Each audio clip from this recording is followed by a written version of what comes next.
Friends, എല്ലാവർക്കും സുഖാണല്ലോ. എല്ലാവരും സേഫായിട്ടിരിക്കുക. അപ്പോൾ നമുക്ക് പുതിയ വീഡിയോയിലോട്ടേക്ക് പോകാം. ഇന്ന് തയ്യാറാക്കുന്നത് ഒരു കഞ്ഞി റെസിപ്പിയാണ്. കഞ്ഞി എന്ന് പറയുമ്പോൾ എല്ലാവർക്കും അറിയാവുന്ന ഒരു റെസിപ്പിയാണ്. പക്ഷേ ഇത് ഞാൻ തയ്യാറാക്കുന്ന ഒരു ഹെൽത്തി ആയിട്ടുള്ള നല്ല ടേസ്റ്റി ആയിട്ടുള്ള റെസിപ്പിയാണ്. അതായത് ഓട്സ് വെച്ചിട്ടുള്ള ഒരു കഞ്ഞി റെസിപ്പിയാണ് ചെയ്യുന്നത്. അപ്പോൾ നിങ്ങൾക്ക് എല്ലാവർക്കും തീർച്ചയായും ഇത് ഇഷ്ടപ്പെടുന്നു കരുതുന്നു. അപ്പോൾ എല്ലാവരും തന്നെ ട്രൈ ചെയ്ത് നോക്കി ഫീഡ്ബാക്ക് അറിയിക്കാൻ മറക്കരുത്. അതുപോലെ നിങ്ങൾ ആദ്യമായിട്ടാണ് എൻ്റെ ഈ ചാനൽ കാണുന്നതെങ്കിൽ പ്ലീസ് ഒന്ന് സബ്സ്ക്രൈബ് ചെയ്തേക്കണേ. അതുപോലെ കുഞ്ഞ് ബെല്ലൈക്കൺ ഒന്ന് ക്ലിക്ക് ചെയ്യും, എങ്കിൽ ഓൾ എന്ന ഓപ്ഷൻ വരും. അതും കൂടി ഒന്ന് ക്ലിക്ക് ചെയ്യുമ്പോൾ ഞാനിത് പുതിയ വീഡിയോസിൻ്റെ നോട്ടിഫിക്കേഷൻ നിങ്ങൾക്ക് കൃത്യമായിട്ട് കിട്ടും. അപ്പോൾ നമുക്കിനി വീഡിയോയിലോട്ടേക്ക് പോകാം. അപ്പോൾ നമുക്കൊരു സോസ് പാൻ വെക്കാം. ഞാനിപ്പോൾ ഒരാൾക്ക് കഴിക്കേണ്ട അളവിലാണ് ഞാനിപ്പോൾ ഇത് കാണിക്കുന്നത് കേട്ടോ. അപ്പോൾ അതിലോട്ടേക്ക് 2 കപ്പ് വെള്ളം ഒഴിച്ചു കൊടുക്കാം. ഇനി ഈ വെള്ളം നന്നായിട്ട് തന്നെ നമുക്ക് ബോയിൽ ചെയ്തെടുക്കണം. അതായത് നന്നായിട്ട് തിളക്കണം. അതുവരെ നമുക്കൊന്ന് വെയിറ്റ് ചെയ്യാം. വെള്ളം നന്നായിട്ട് തന്നെ തിളക്കുന്നുണ്ട്. ഇനി ഇതിലോട്ടേക്ക് നമുക്ക് ചേർത്ത് കൊടുക്കുന്നത് ഓട്സ് ആണ്. ഇപ്പോൾ ഞാനിപ്പോൾ ഓട്സ് എടുത്തിട്ടുള്ളത് 2.5 ടേബിൾ സ്പൂൺ ഓട്സ് ആണ് ഇതിനു വേണ്ടി എടുത്തിട്ടുള്ളത്. അതായത് 2 കപ്പ് വെള്ളത്തിലേക്ക് 2.5 cup oats, 2.5 table spoon oats ആണ് എടുത്തിട്ടുള്ളത്. അപ്പോൾ അതിൽ കൂടിപ്പോകരുത്, കാരണം ഇതിലധികമായി കഴിയുമ്പോൾ ഓട്സാണ് പെട്ടെന്ന് തന്നെ അത് കുറുകി വരും. അപ്പോൾ വേറെ തന്നെ ഒരു ടൈപ്പായിട്ട് വരും. അപ്പോൾ അതുകൊണ്ട് നമ്മൾ 2.5 ടേബിൾ സ്പൂൺ മാത്രം ചേർത്ത് കൊടുക്കാം. അപ്പോൾ ഇതിലോട്ടേക്ക് നമുക്ക് ചേർത്ത് കൊടുക്കാം. എന്നിട്ടിത് നന്നായിട്ട് തന്നെ മിക്സ് ചെയ്തെടുക്കണം.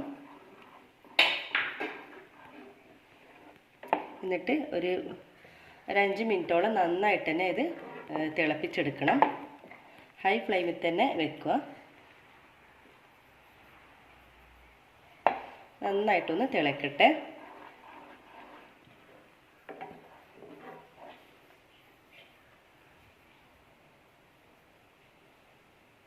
ഇപ്പോൾ തിള വരുന്നുണ്ട്. നന്നായിട്ട് തന്നെ തിളക്കട്ടെ.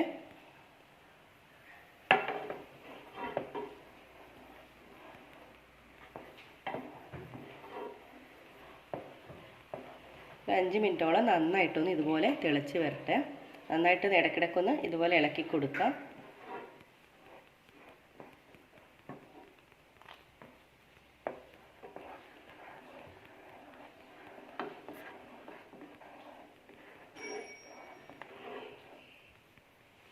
ഒരു 5 മിനിറ്റ് ഇതുപോലെ നന്നായിട്ട് തിളപ്പിച്ചതിന് ശേഷം നമുക്ക് സ്റ്റവ് ഓഫ് ചെയ്യാം. അപ്പോൾ നമുക്ക് നന്നായിട്ട് തിളച്ചതിന് ശേഷം സ്റ്റവ് ഓഫ് ചെയ്തിട്ടുണ്ട്. ഇനി ഇതുപോലെ ഒന്ന് അടച്ച് വെക്കണം. എന്നിട്ട് ഒരു 10 മിനിറ്റോളം നമുക്കിതുപോലെ തന്നെ അടച്ച് വെക്കാം.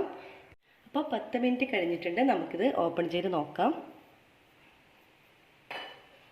കണ്ടോ, നമ്മുടെ പാകത്തിന് തന്നെ നമ്മുടെ ഓട്സൊക്കെ വെന്ത് വന്നിട്ടുണ്ട്. ഈ ഒരു പാകമാണ് വേണ്ടത്.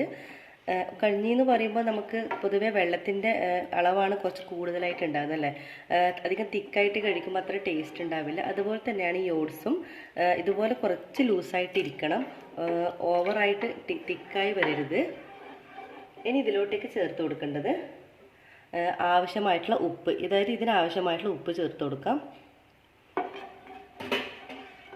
പിന്നെ ചേർത്ത് കൊടുക്കുന്നത് ചിരവിയ തേങ്ങ. അത് നിങ്ങൾക്ക് ആവശ്യമായിട്ടുള്ള അനുസരണത്തിന് ചേർത്ത് കൊടുക്കാം കേട്ടോ. പിന്നെ ഈ തേങ്ങ ചിരവിയതിന് നിങ്ങൾക്ക് വേണ്ടെങ്കിൽ ഫ്രഷ് ആയിട്ടുള്ള തേങ്ങാപ്പാലും ഇതിലോട്ടേക്ക് ചേർത്ത് കൊടുക്കാം. ഞാനിപ്പോൾ ചിരവിയ തേങ്ങയാണ് ചേർത്ത് കൊടുക്കുന്നത്. അപ്പോൾ നന്നായിട്ടൊന്ന് മിക്സ് ചെയ്തെടുക്കാം. ഇത്രയേ ഉള്ളൂ നമ്മുടെ ഈ ഓട്സ് കഞ്ഞി. വളരെ സിമ്പിളാണ്, നല്ല ടേസ്റ്റുമാണിത്. നിങ്ങൾ ട്രൈ ചെയ്ത് നോക്കണം. നമുക്കിനി ഒരു ബൗളിലേക്ക് മാറ്റാം. അപ്പോൾ ഞാനിപ്പോൾ ഒരു ബൗളിലേക്ക് മാറ്റിയിട്ടുണ്ട്. കണ്ടോ, നല്ല ടേസ്റ്റായിട്ട് നല്ല കണക്ക് പാകത്തിൽ തന്നെ നമുക്കിത് കിട്ടിയിട്ടുണ്ട്. അപ്പോൾ നിങ്ങൾ എല്ലാവരും തന്നെ ട്രൈ ചെയ്ത് നോക്കണം. ഇത് ഒരാളുടെ അളവിലാണ് ഞാനിപ്പോൾ കാണിച്ചിട്ടുള്ളത്. അതിപ്പോൾ നിങ്ങൾ 2 പേർക്കാണ് തയ്യാറാക്കുന്നതെങ്കിൽ 4 കപ്പ് വെള്ളം ചേർത്ത് കൊടുക്കണം. അപ്പോൾ 5 ടേബിൾ സ്പൂൺ ഓട്സാണ് ചേർത്ത് കൊടുക്കേണ്ടത്. അതായത് ഞാൻ വീണ്ടും പറയുന്നത് നിങ്ങൾക്ക് പോകാതിരിക്കാൻ വേണ്ടിയാണ്. അതായത് ഓട്സ് അധികമായി പോകാൻ പാടില്ല. അപ്പോൾ നമ്മുടെ ഈ കഞ്ഞി വേറൊരു ലെവലായി മാറും. അപ്പോൾ എപ്പോഴും അതായത് ഈ ഒരു അളവിൽ തന്നെ നിങ്ങൾ ഓട്സ് ചേർക്കാൻ ശ്രദ്ധിക്കണം. അപ്പോൾ നിങ്ങൾ എല്ലാവരും തന്നെ ഇപ്പോൾ തന്നെ തയ്യാറാക്കും.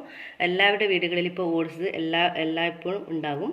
അപ്പോൾ നിങ്ങൾ എല്ലാവർക്കും ഇഷ്ടമായി എന്ന് കരുതുന്നു. തീർച്ചയായും ട്രൈ ചെയ്ത് നോക്കുന്ന സമയത്ത് ഫീഡ്ബാക്ക് അറിയിക്കാൻ മറക്കരുത്. അതുപോലെ തന്നെ ലൈക്ക് ചെയ്യാനും ഷെയർ ചെയ്യാനും കമൻറ്റ് ചെയ്യാനും മറക്കരുത്. അപ്പോൾ വീണ്ടും പുതിയ റെസിപ്പീസുമായിട്ട് നമുക്ക് വീണ്ടും കാണാം. അതുവരേക്കും എല്ലാവർക്കും ഒരിക്കൽ കൂടി